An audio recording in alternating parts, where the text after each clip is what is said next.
हमारे जो चिनाब वैली के बच्चे हैं, जो एज पर रूल कहा गया है, एज पर गवर्नमेंट ऑर्डर कहा गया है कि at the time of admission बच्चा जो है 6+ रहना चाहिए, लेकिन उसके साथ उन्होंने डेट रखी है 30 नवंबर तक ही 6 मंथ को कंप्लीट 6 ईयर का कंप्लीट होना चाहिए।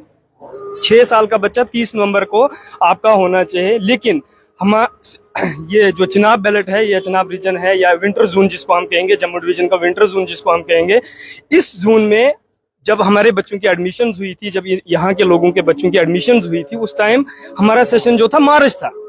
और मार्च सेशन होने के बावजूद लोगों के बच्चों की डेट ऑफ बर्थ जो थी, किसी की मार्च 3 थी, किसी की मार्च 15 थी, किसी की जनवरी थी, किसी की फेब थी। तो उन बच्चों के साथ जो है, या किसी की दिसंबर 5 है। कुछ बच्चे, मैं अभी एक स्कूल में गया था, वहां पे देखा हमने एक बच्चे की डेट ऑफ बर्थ जो है दिसंबर 3 है। अब उसको उन 3 दिन की वजह से जो है उस बच्चे का 1 साल लैप्स हो रहा है। तो मेरी ये पुरजोर अपील रहेगी एडमिनिस्ट्रेशन से, directorate of school education department Jammu and Kashmir से, कि इसमें हमें चिनाब रीजन को रिलैक्सेशन मिलनी चाहिए और अप टू अप्रैल तक, मार्च या अप्रैल तक हमें ये रिलैक्सेशन मिलनी चाहिए, क्योंकि ये फारफ्लंग एरिया है। पहले हमारा सेशन कुछ था और आज कुछ है। मतलब जब इनको जैसा मर्जी आती है सेशन चेंज कर देते हैं। हमारे साथ पहले से ही खिलवाड़ होता आ रहा है।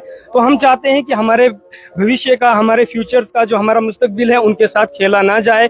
उनके 1 साल का सवाल नहीं है, मतलब एक बच्चे का सवाल नहीं। यहाँ पे बहुत सारे ऐसे लाखों की तादाद में ये बच्चे हैं कि जिनका फ्यूचर जो है 1 साल उनका लैप्स हो रहा है, उनके फ्यूचर का 1 साल लैप्स हो रहा है, जो 7 भी हो रहे हैं। और उनका जो है 1 साल उस 3 दिन या 10 दिन या 2 महीने या 3 महीने की वजह से 1 साल लैप्स हो रहा है। तो मैं चाहता हूं कि डायरेक्टरेट ऑफ स्कूल एजुकेशन जेके बोस जो है हमारा, वो इसमें रिलैक्सेशन दे, खास करके winter zone of Jammu division को, क्योंकि हमें इस रिलैक्सेशन की काफी ज्यादा जरूरत है। क्योंकि बच्चों की जब एडमिशन हुई थी, तो मैं इन्हीं अल्फाजों से अपनी वाणी को विराम देता हूं।